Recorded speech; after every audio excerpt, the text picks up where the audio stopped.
Absolument, parce que les manifestants accusent ce pouvoir de vouloir sortir de l'ordre démocratique pour revenir à un régime autoritaire.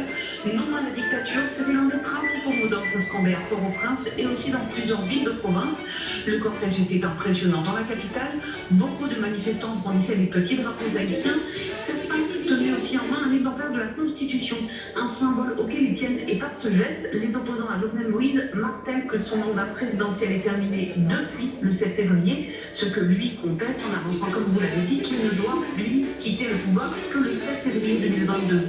Jovenel Moïse, qui gouverne par décret depuis plus d'un an, a annoncé un calendrier électoral, notamment pour que le Parlement redevienne fonctionnel. Une proposition de sortie de crise que rejettent en bloc les manifestants aujourd'hui, qui estiment impossible d'aller aux élections si elles sont organisées par ce pouvoir décrié.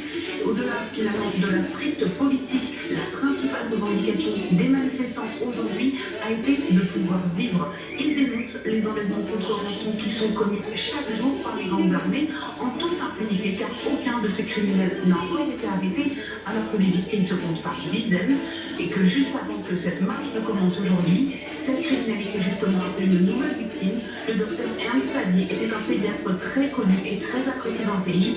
Il a été assassiné devant sa clinique par des individus non identifiés qui auraient tenté de l'enlever. Merci Amélie Baron pour toutes ces précisions. Je rappelle que vous êtes correspondante pour RFI.